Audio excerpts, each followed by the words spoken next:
Bienvenue très chers téléspectateurs dans ce nouveau numéro sur Temps Fort, une émission qui passe sur CBS Télévision. Dans ce numéro, nous recevons un élu du peuple de la circonscription électorale de Gungu. Comme vous le savez, l'Assemblée nationale vient de clôturer sa session hier. Avec lui, nous allons nous entretenir sur un certain nombre de points, notamment sa dernière descente dans sa circonscription électorale, la santé de sa province et enfin les travaux parlementaires. Honorable Rombo Fumani, bonjour. Bonjour. Je ne vois pas pourquoi donc vous présentez à l'opinion parce que vous êtes connu de l'opinion, à moins que vous ayez un mot relatif à la présentation. Non, mais je suis Rombo Fumani, député national élu de la circonscription électorale de Gungu dans les Kwilu. Je pense tout ce que je peux dire à ce niveau. Je rappelle aussi que nous sommes ici entourés de mes confrères. C'est une coémission. Et nous l'avons surpris chez lui à la maison, en train de faire des travaux parlementaires, bien qu'ils ont clôturé hier. Sans plus tarder, je voudrais d'abord passer la parole à mon confrère pour la première question. Confrère, à vous la parole. Voilà, honorable, vous venez d'être en mission de contrôle avec vos collègues à Gungu, barrage de Kapokola. Pouvez-vous nous dire quelques lignes tout simplement de votre mission? Comment ça s'est passé? D'accord.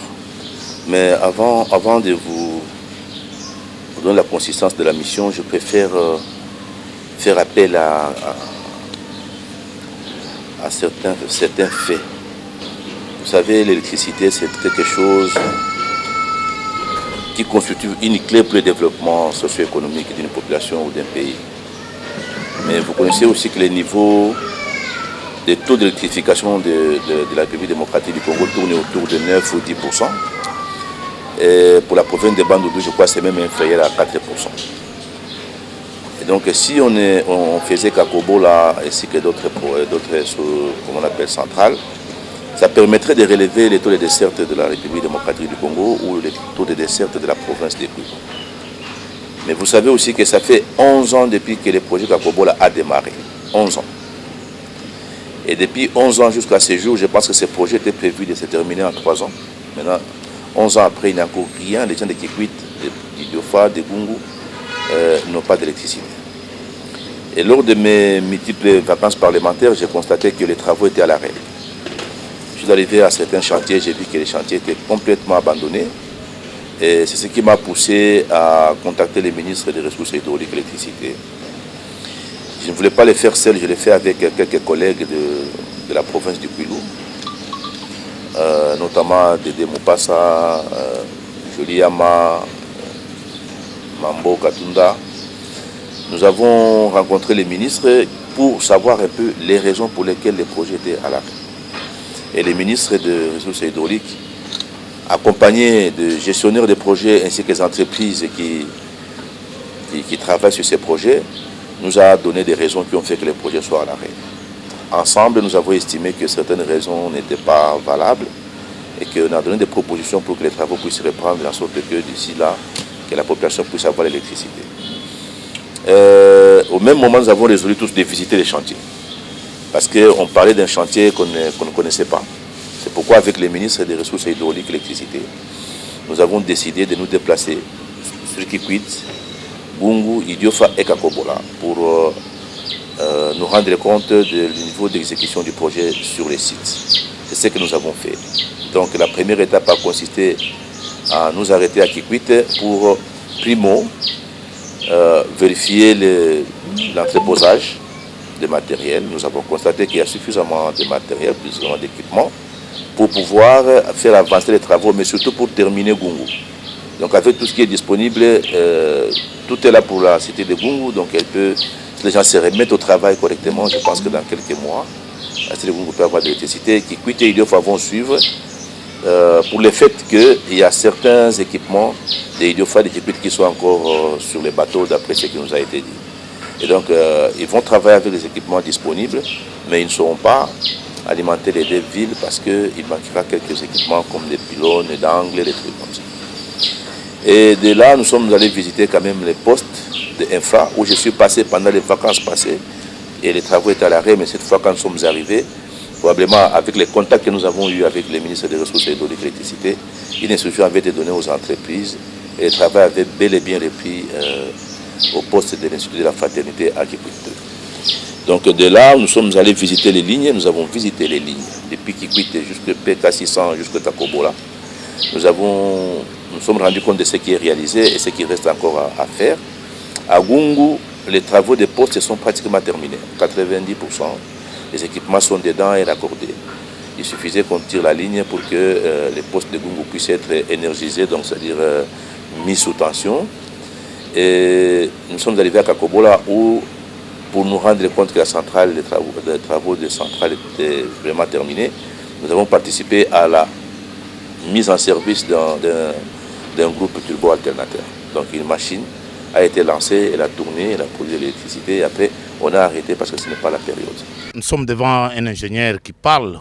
Vous rassurez l'opinion et surtout votre circonscription électorale de Gungu en particulier que cette fois-ci Kakobola sera vraiment en marche.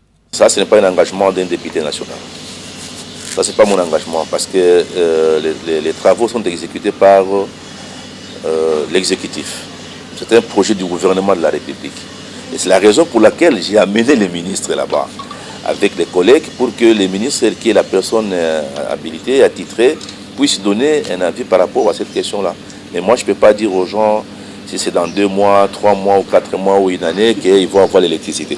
Mais si je peux faire un commentaire en tant qu'ingénieur par rapport à mes connaissances, je pense que si on organise bien les équipes, Gungu peut avoir l'électricité en moins d'une année. Mais pour Kikwit et Idiofa, en moins d'une année, ça me paraît impossible. Ça, je donne un avis comme ingénieur. Mais je ne sais pas comment le ministre, les entreprises, la direction de la gestion des projets sont structurés, comment ils sont organisés. Et ils ont beaucoup de contraintes d'ailleurs qu'ils rencontrent parce qu'ils nous ont expliqué qu'ils ont des contraintes parfois pour les dédouanements. Ils ont des problèmes avec la DGDA pour dédouaner les matériels qui font parfois 3 à 4 mois sous douane. Donc ça hasardait à dire, comme je l'ai entendu autrefois, il y a 3 ans, je me fais dire que Kakobola aura l'électricité dans 3 mois. Je pense que ça c'est vraiment c'est utopique. Voilà. Honorable, vous venez d'évoquer le problème de l'État pour l'acheminement du matériel. Alors, il se pose aussi un grand problème de l'état de délabrement très avancé de la route qui est menée vers Kakobola. Vous savez, pour bien travailler, pour bien faire ces travaux-là, moi j'en ai l'expérience pour avoir conduit les travaux de la ligne entre Maluku et Bandundu. Il faut avoir des routes, il faut avoir des voies d'accès. Tel que, je vous donne un exemple, j'ai vu les transformateurs qui doivent aller à Idiofa, ils tournent autour de 10 tonnes. Comment faire arriver 10 tonnes, un bloc de 10 tonnes à Idiofa sur des wagons surbaissés, sur une route qui est à terre ou sur des ponts qui ne sont pas à bon état. La même chose pour Kakobola. À l'époque où on a construit la centrale de Kakobola, j'ai pu comprendre, la société indienne était en train de s'occuper aussi de la route. Mais aujourd'hui qu'elle a terminé la construction de la centrale, elle n'a aucun intérêt. Elle n'a plus d'intérêt à s'occuper de la route. Mais entre-temps, les travaux sont en train de se faire parce qu'il y a des travaux des lignes qui ne sont pas encore exécutés complètement. Donc, j'ai pu comprendre aussi dans les échanges qu'on a eu avec les ministres des Ressources hydrauliques qu'il y a un volet des responsabilités du gouvernement congolais. Parce que les projets sont financés par Exim Bank de l'Inde, mais il y a aussi une contrepartie congolaise. Dans la contrepartie congolaise, il y a la responsabilité d'arranger les voies d'accès. Donc moi je me rappelle qu'avec les présidents de l'Assemblée nationale, nous nous sommes donné la peine d'inviter les ministres des ITPR ainsi que le directeur général de l'Office de route pour qu'ils nous disent exactement ce qu'il faut faire pour que la route de PK600 vers Idiofa soit aménagée et que la route de PK622 vers Kakobola via Gungu soit aménagée pour faciliter l'exécution des travaux.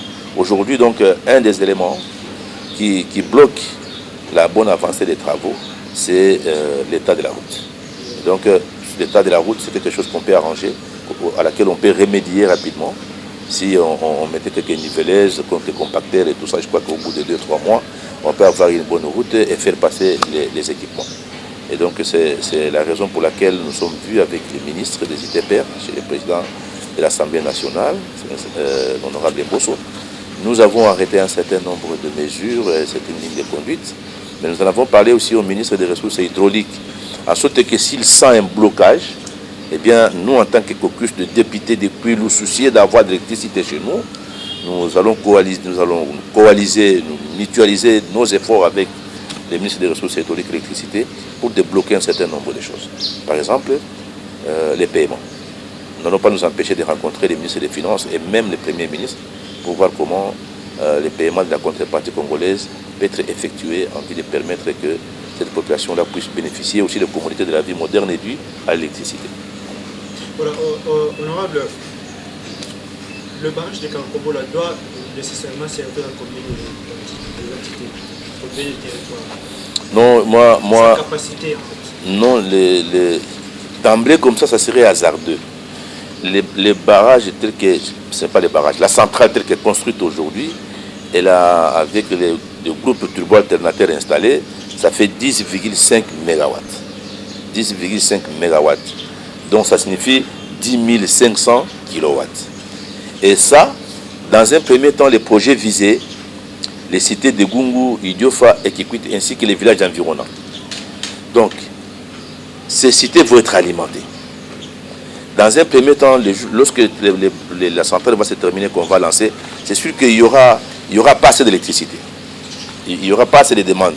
Mais c'est quand la population va se rendre compte maintenant qu'il y a l'électricité et qu'ils en ont besoin, qu'ils vont commencer à se raccorder, à investir, à implanter des huileries, des savonneries, des trucs comme ça, que la demande va croître.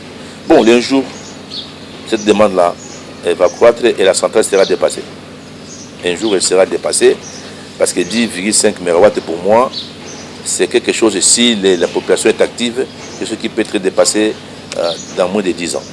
Et donc, à ce moment-là, il faut regarder les choses autrement. Il faut augmenter la puissance de la centrale. Parce que si vous ne savez pas qu'à Kobo, là, que moi je connais là, il y a des possibilités de faire encore un autre canal du côté de la rive droite et puis avoir encore une deuxième centrale. Donc, on peut augmenter la puissance jusqu'à 15-20 MW. Donc, c'est chercher l'argent, de mener des études et d'augmenter la puissance de la centrale pour satisfaire la demande qui va venir. Voilà, je crois que dans un premier temps, Gungu et Idiofa devront être absolument raccordés parce que ce sont les cités qui avaient été visées, plus quelques villages environnants comme la mission Tochi, la mission Athènes, comme les PK600 et les PK622, plus les villages Kitondolo, je crois, qui sont pris au programme. Et puis, et après, on verra. Donc, ça veut dire que lorsque l'électricité, déjà, là, c'est le plus important qu'on ait ces réseaux, ces systèmes. Et quand il y a des besoins, on peut faire des raccordements, on peut tirer des lignes, on peut faire ainsi de suite par rapport à la capacité de la centrale et au niveau des charges qu'on aura. Honorable Rombo Foumani, aujourd'hui, nous parlons de la centrale de Kakobola. Vous êtes aujourd'hui à la tête, je dirais moi, vous vous battez bec et ongle pour que ces travaux finissent. Mais est-ce que vous ne voyez pas aussi que de l'autre côté, il y a un problème aussi au niveau de la population? Est-ce que la population est suffisamment sensibilisée pour qu'elle porte aussi sa pierre? Parce que je dirais ici sans vergogne que la province de Bandundu, notre province chère, elle est vraiment restée la dernière de toutes les provinces sur le plan de développement. Comme vous l'avez dit vous-même au début, l'électricité ou l'énergie, c'est le développement. Ce n'est pas tout à fait vrai, moi je ne partage pas ça. D'abord, notre souci en tant qu'élu du peuple, c'est que la population ait de l'électricité. Si la population a de l'électricité, nous aurons vraiment une grande satisfaction. Et je crois que c'est pour ça que la population nous a élus aussi, entre autres. J'ai dit aux gens à Gungu, le jour où je partais de Gungu en janvier 2019, je leur ai rappelé les cris qu'ils ont lancés. Tout le monde disait Kakobola, Kakobola, la route, Kakobola, la route, et ainsi de suite. Quand vous allez n'oubliez pas Kakobola, n'oubliez pas la route. Ça signifie que la population, déjà, elle est dans les besoins, donc psychologiquement, elle est dans les besoins. Donc, elle va consommer l'électricité. Mais maintenant, la question que tu poses là par rapport à la conscientisation, moi j'ai fait aussi ma part de travail. Chaque fois que je vais en mission, plutôt en vacances parlementaires, je ne manque pas de prendre un temps à Gungu, dans une salle de conférence. Les dernières vacances, je l'ai fait. Je vais encore les faire. Je ne manque pas de prendre mon temps dans une salle de conférence pour expliquer à la population ce que c'est l'électricité. Parce que la première fois qu'ils vont avoir ça, c'est que c'est l'électricité, à quoi ça va servir, comment ils vont l'utiliser. Ils doivent payer l'électricité, mais pour payer l'électricité, il est mieux d'utiliser l'électricité pour produire l'argent pour payer l'électricité. Je ne sais pas si vous comprenez. Donc, j'explique à la population que l'électricité, ce n'est pas pour l'éclairage, ce n'est pas pour s'amuser avec la musique, mais c'est aussi pour vendre des glaces, c'est aussi vendre de l'eau froide, c'est aussi coudre avec des machines, beaucoup de chemises et des uniformes à vendre. Tout ça, j'explique à la population à Gungu. J'ai eu l'impression que les gens ont compris parce que après la conférence, le soir, j'ai passé une émission dans la radio locale à téléphone ouvert, mais pendant 2 heures, je n'ai eu que des questions sur l'électricité. J'ai vu l'intérêt de la population sur l'électricité. Et donc cette fois, je l'ai repromis aussi en partant pendant ces vacances, excusez-moi. Je pense que nous prendrons encore 2 ou 3 heures dans une salle de conférence pour expliquer à la population, parce que je l'ai soufflé pendant qu'on parlait avec les ministres. J'ai dit à la population que pour avoir l'électricité dans votre maison, vous devez avoir une installation électrique déjà installée. Vous avez votre maison, mais s'il n'y a pas d'installation, on ne saura pas vous l'accorder. Et là, les gens sont en train de s'activer, à voir comment faire les installations intérieures de leur maison, etc. Donc, je pense que la population, il suffit de l'encadrer, communiquer, d'expliquer, elle va mordre. Il n'y a pas de souci de ce côté. Il y a aussi un problème d'unité. Mais surtout que nous avons une population instruite chez nous. Il y a aussi un problème d'unité entre vous, les élites politiques. Non, quelle unité vous voulez pour qu'on fasse avancer un projet? Pour faire avancer les projets, c'est le gouvernement qui les mène. Nous. Celui qui estime que ça l'intéresse, qu'il vient avec nous. Parce que quand moi, je prends les initiatives de rencontrer les premiers ministres, ou de rencontrer les ministres des ressources hydrauliques, j'informe mes collègues. J'informe mes collègues et ceux qui sont disposés ce jour-là et tout ça, qui acceptent, je suis avec eux. Dernièrement, quand nous avons rencontré les ministres des ressources hydrauliques au bâtiment intelligent, j'avais 5 collègues qui m'ont accompagné, nous avons travaillé et tout ça. Quand nous voulions aller à Kakobo, là, Kikwit et tout ça, nous sommes allés avec la collègue Yama Jolie de Diofa, la collègue Mopeka Jocelyne de Boulungu, les collègues Mambo Katunda de Bagata. Donc c'est quand même une bonne représentativité pour pouvoir bouger quelque chose, mais je ne peux pas chercher à ce que tout le monde vienne pour qu'on aille. Non. Je crois que là, on risque de commettre une erreur. C'est lui qui a des idées, il avance et il fait aboutir la chose pour l'intérêt commun. Honorable Rombo Fumani, le Bandundu a connu plusieurs personnalités, des premiers ministres, des ministres. Aujourd'hui, vous êtes un simple député, un représentant du peuple. Ce que vous faites là mérite quand même de flair, honorable. Bon, peut-être que vous me connaissez maintenant, mais depuis ma jeunesse, j'étais toujours attaché à ma province. J'étais directeur à la SNEL, j'étais chef de projet à la SNEL. J'avais 30 ans quand j'ai décidé que je reprenne les projets de la ligne entre Maluku et Bandundu, que je les finalise quand les Italiens sont partis. Tu vois? Donc je suis très attaché à ma province. C'est quelque chose de tout à fait normal. Cette province qui m'a vu naître, qui m'a scolarisé dans de belles écoles, etc. Je suis très attaché à la province. Et donc les gens qui sont passés, ils ont des façons de voir les choses. Moi, je ne peux pas critiquer ou analyser les actions des autres. Mais moi, je me bats pour ma province jour et nuit.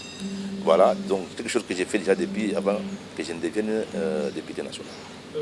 Voilà, honorable. En parlant de la province, comme mon confrère vient de l'évoquer, cette question, quel est votre aperçu, quel est votre avis sur la gestion de la province? Mais moi, je ne vis pas au Quilou. Non, vous ne moi, je ne vis pas au Quilou pour... Vous ne vivez pas au Quilou, honorable, mais vous êtes député national. Mais je constate, quand je pars en vacances parlementaires, je jette un coup d'œil sur le plan de la sécurité, sur le plan de la quiétude de la population, sur le plan de la production agricole, sur le plan de l'éducation, de la santé, etc. Moi, je suis un constructeur de centre de santé, je suis quelqu'un qui arrange les écoles d'Agungu, etc. Donc, je suis très curieux de voir comment ça se passe. Mais quand je me rends compte que, moi, en tant qu'individu, je peux construire déjà, aujourd'hui, je suis à mon 3e centre d'examen d'État, que je construis pour remettre à l'EPST, mais j'aurais voulu que la province fasse 4 et 5 fois ce que moi j'ai fait en tant qu'individu. Parce que c'est un gouvernement qui a de l'argent. Parce que même ces écoles-là que j'ai construites, les centres de santé, l'argent est récolté par la province. Il faut qu'en retour, que ces gens-là sentent que la province fait quelque chose pour eux. Mais je suis simplement en train de constater que dans Gungu, peut-être que dans d'autres territoires ça s'est fait parce que je circule rarement dans Boulungu et dans Bagata. Mais quand je vais à Gungu, je suis très curieux de constater ça.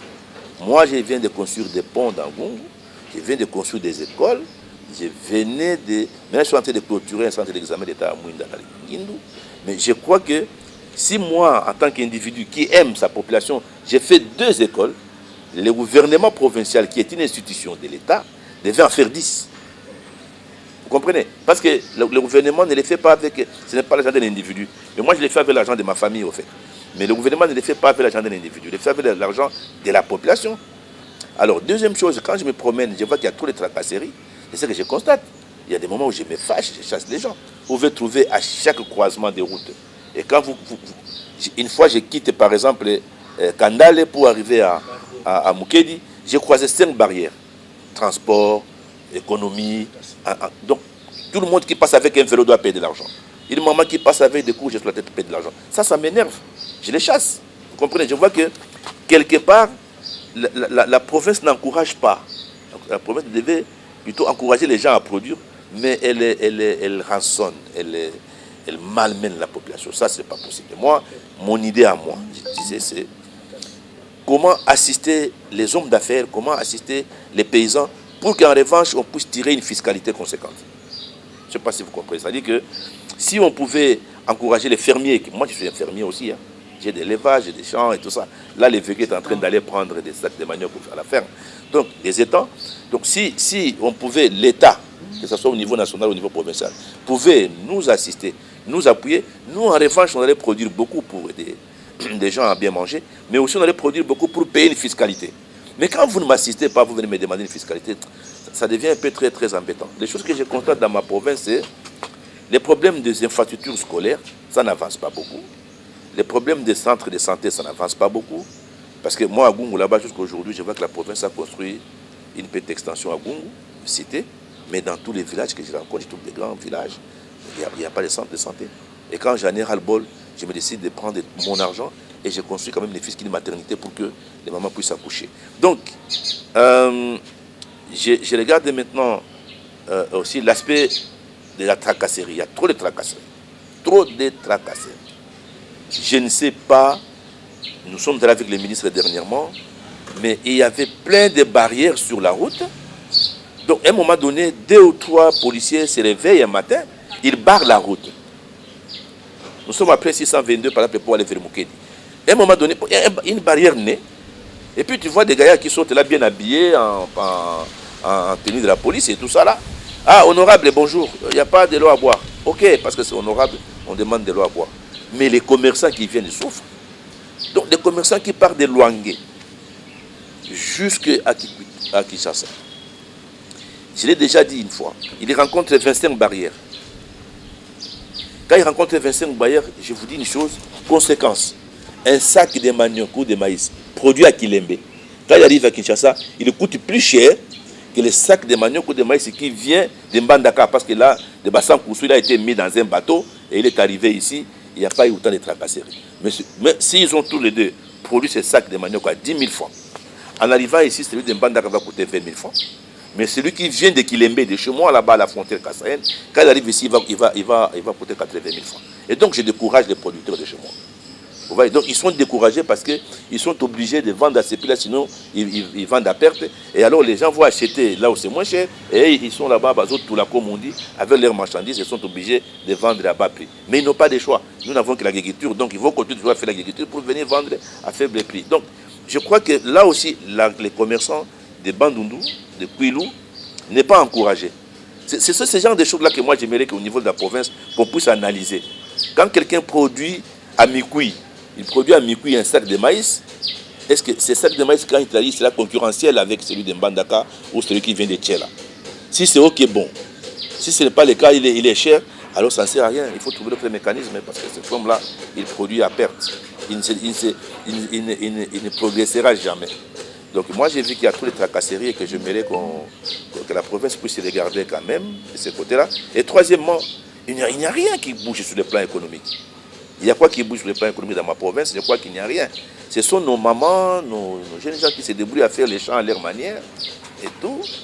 Mais maintenant ça va peut-être bouger un tout petit peu parce que nous avons impulsé une palmeraie du côté de Tango avec M. Kabamba. Je crois que sa huilerie va bientôt fonctionner. Donc on va commencer à donner du travail aux gens.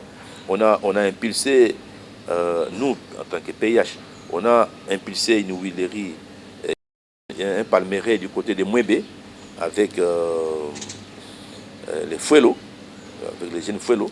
Et je crois que bientôt il va produire.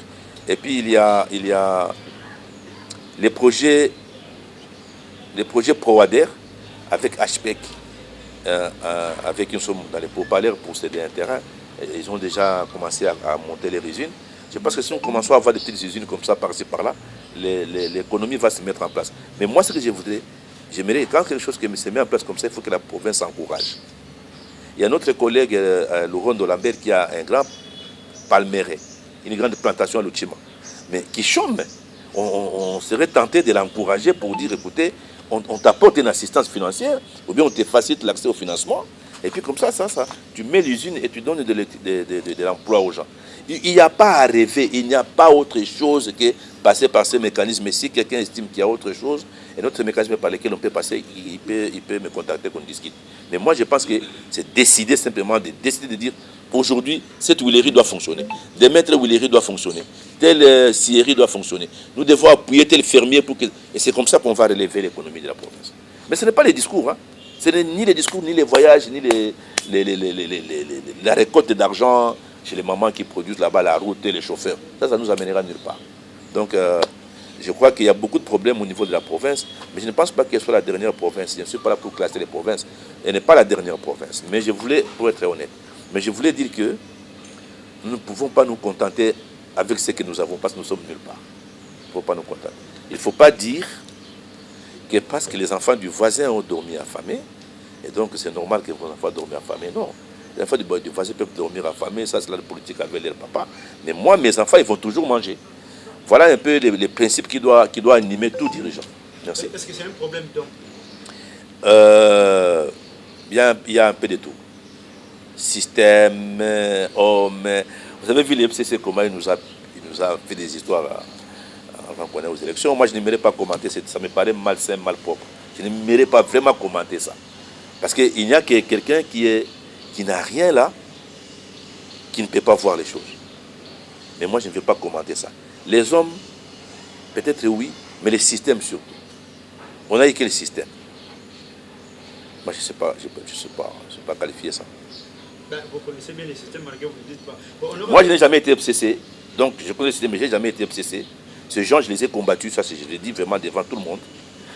Ces gens qui sont passés chez moi à Gungu, qui ont cassé ma maison, qui ont cassé ma voiture, etc., par haine, par jalousie, alors que dans leur tête, il n'y a rien. Donc, moi, je n'ai jamais été FCC. C'est pour ça, vous savez que moi, j'ai toujours fait l'opposition à ma manière. Je n'ai jamais été FCC. Aujourd'hui, quand l'FCC s'en va, je suis content. Je me dis, nous allons toujours continuer à travailler pour que cette histoire disparaisse complètement, qu'on n'en parle plus. Et nous continuons, nous sommes dans l'Union sacrée, nous allons voir là où nous allons. Vous êtes également le président de l'ADD.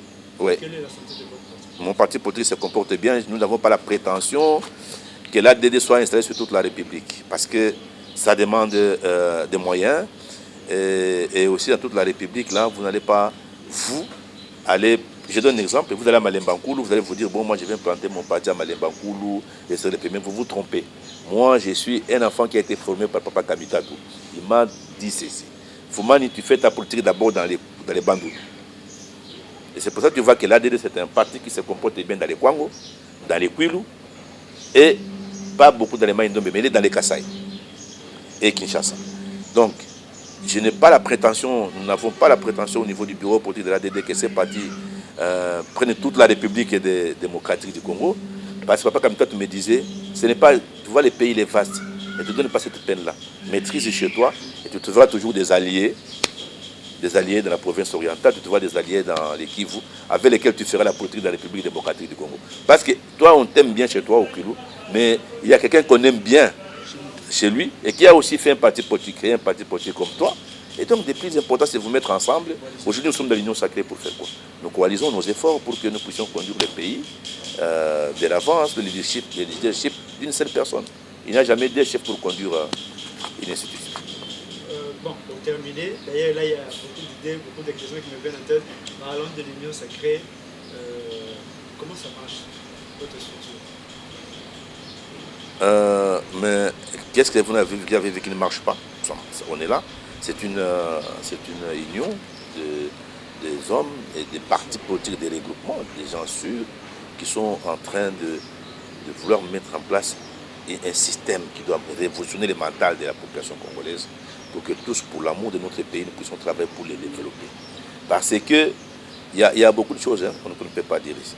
Aujourd'hui, nous sommes en train de pleurer la guerre à l'Est. Ça vient d'où? On est en train de pleurer des généraux d'une même tribu dans le gouvernement. Ça vient d'où? Je ne vais pas entrer dedans, mais j'aimerais dire qu'aujourd'hui, il faut qu'on ait des Congolais. Voilà l'idée là de l'Union sacrée, qu'on ait des Congolais qui sont pris de justice et d'amour de leur pays, de leur province. Et nous avons au niveau de l'Union sacrée une structure que nous appelons révolutionnaire. Notre structure là, c'est pour dénoncer toutes les mauvaises choses, les mauvaises pratiques que vous aviez dans votre FCC là. Si vous les amenez à l'Union sacrée, nous les dénonçons publiquement. Vous êtes largement étendu sur les volets politiques et sur les volets économiques, sur les volets économiques, sur les volets socio-culturels. Mais je voudrais, parce que vous êtes élu du peuple, vous avez les mandats du peuple. Je voudrais savoir, vous avez dernièrement, hier d'ailleurs, il faut le dire, lors de la clôture de votre session, vous avez voté la loi électorale qui va permettre à ce que les Congolais aillent aux élections en 2023. Est-ce que vous vous réjouissez de toutes les innovations que vous avez instaurées dans cette loi électorale? D'abord, il faut vous souvenir qu'il y a une CENI qui a été mise en place, qui a été composée, comme tout le monde le sait, avec des animateurs. L'objectif poursuivi, c'est d'aller aux élections. Ce n'est pas aujourd'hui, je peux vous dire, on va aux élections demain et lendemain, mais en tout cas, constitutionnellement, on doit aller aux élections en fin 2023. Mais on doit aller aux élections avec une loi. Et donc nous étions appelés à examiner la loi existante pour voir si elle répondait toujours aux besoins pour aller avec cette loi-là. Nous avons vu qu'il y avait quelques dispositions qui devaient être touchées. Ces dispositions ont été touchées. Et nous nous sommes mis d'accord autour de ça. Et nous allons avec cette nouvelle loi. Et pourquoi vous voulez savoir si je suis content ou pas? Parce que cette loi, c'est notre émanation. C'est notre émanation. Moi, j'ai pris part à l'examen et tout comme ça. Donc, je crois que c'est une loi qui va diriger la République sur le plan électoral pendant 7 ans. Mais pourquoi vous avez retenu la disposition telle que ne pas interdire aux candidats de postuler à des degrés? La suppléance au niveau de la famille et de l'arrière-famille, vous avez refusé? Non, nous n'avons pas retenu ça. Parce que, tu sais, pourquoi vous allez refuser que mon fils ou mon neveu ou mon cousin soit mon premier suppléant? Si Primo, il est intelligent, et Secundo, c'est un vrai militant de mon parti politique, pourquoi vous ne voulez pas que ce soit lui qui soit mon suppléant? Et ensuite, c'est une exclusion, il ne faut pas exclure les gens. Il faut pas, la Constitution interdit l'exclusion des gens à base de leur appartenance et de leurs origines.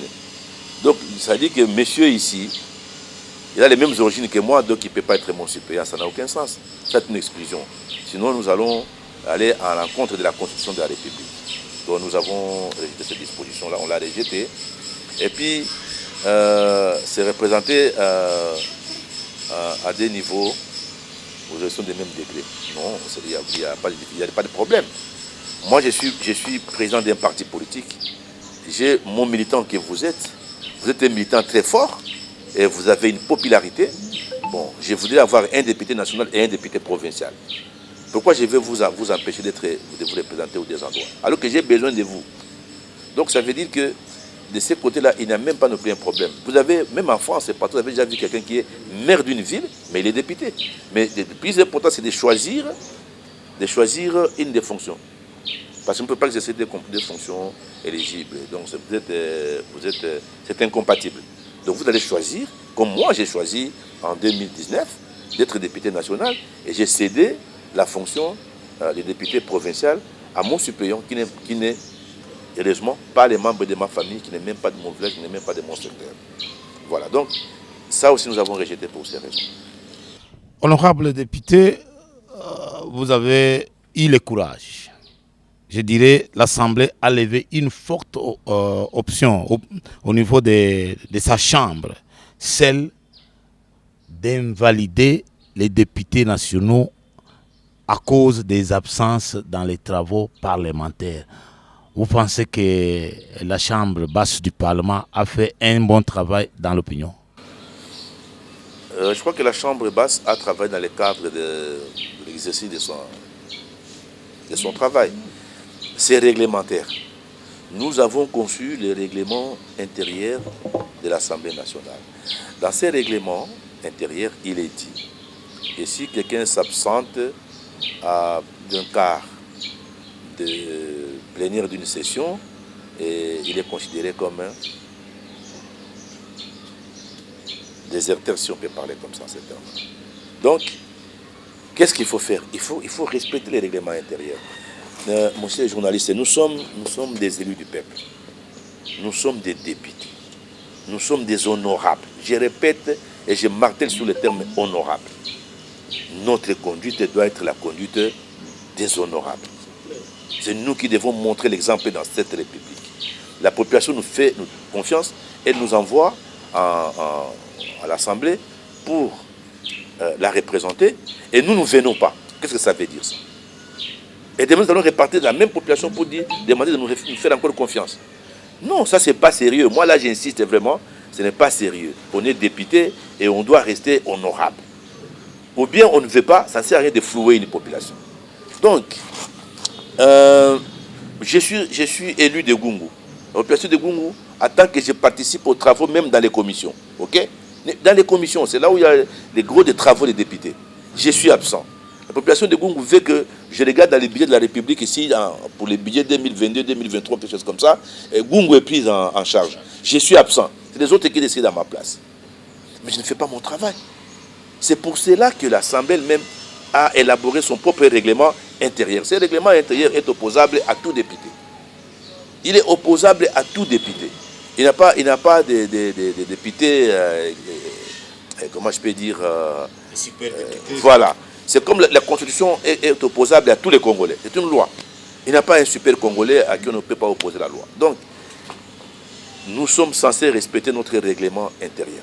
Rendez-vous compte, les jours où le président de l'Assemblée, dans la conduite des débats, essaie de quitter un peu l'angle réglementaire. Les députés se révoltent pour les ramener. Monsieur l'honorable président, les règlements de l'Assemblée exigent que. Alors, je crois que ce que nous avons fait, c'était que l'application du règlement de l'Assemblée nationale, que nous avons voté tous.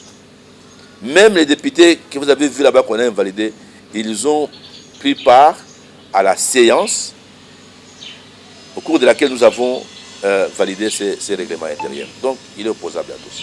Que dites-vous aussi, les mêmes personnes que vous avez invalidées hier, en 2023, vont être élues comme députés? Ça, ce n'est pas mon problème.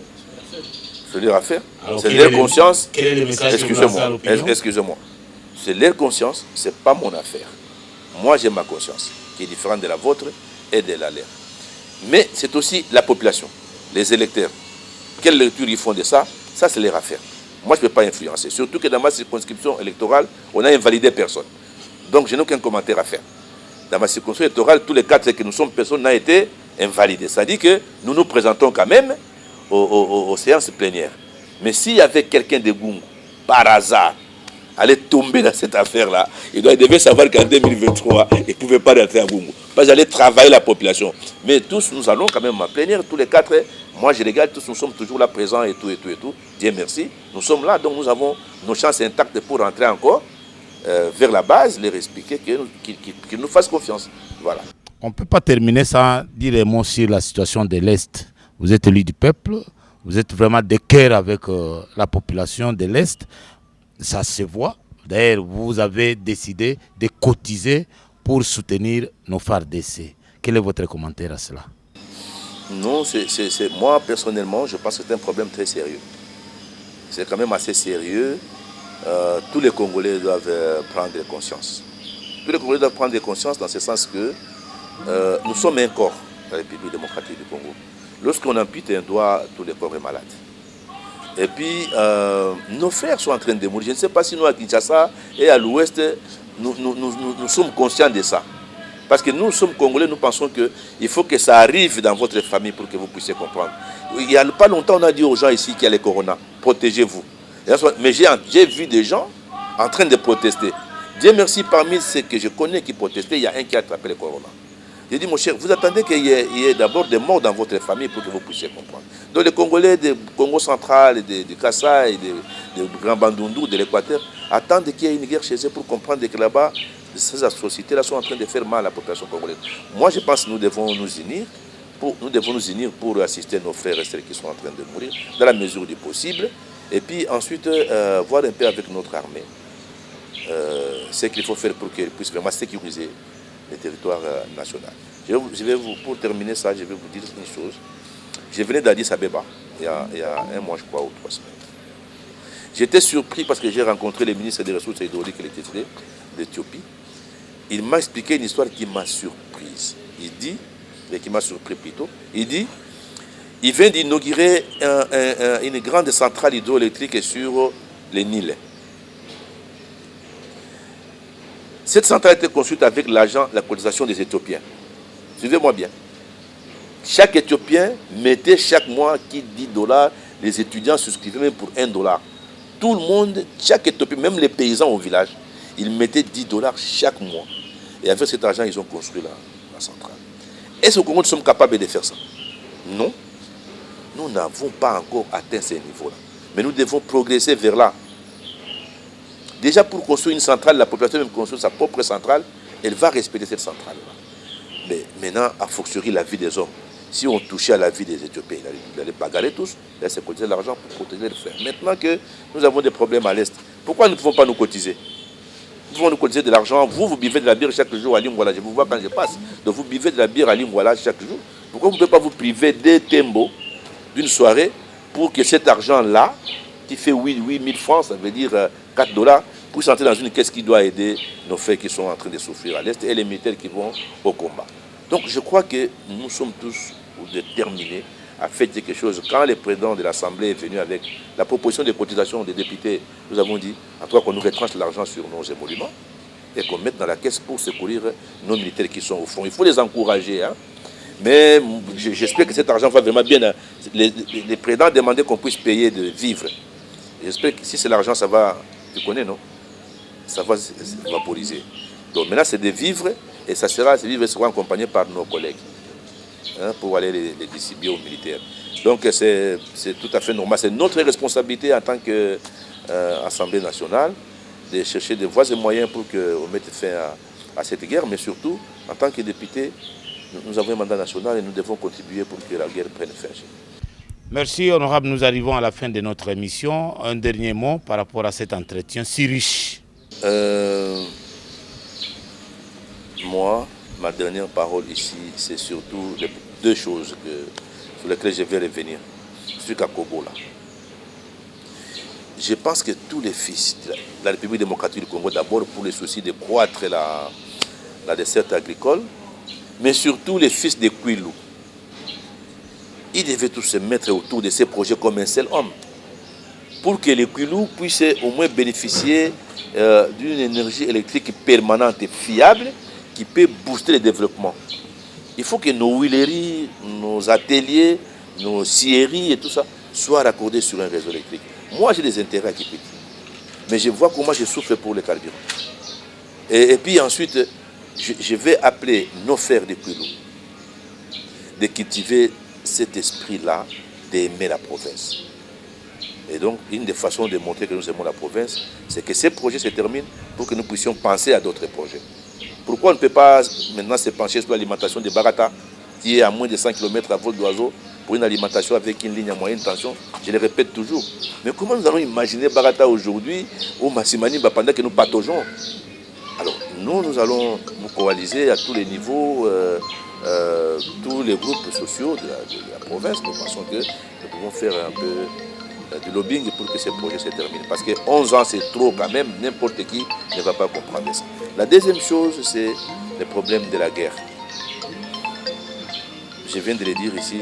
Cette guerre-là, c'est la République démocratique du Congo qui est en guerre. Ce n'est pas les amis de Bunagana ou de Nord Kivu ou de Rutshuru, non. nous devons aller vers la cohésion nationale. Faisons comme les Français. Faisons comme les Américains. Ne touchez pas à un Américain. Si vous touchez à un Américain, je vais vous abattre. Parce que je suis Américain. Même si je ne vous abats pas visiblement, mais je vais tout faire pour vous abattre.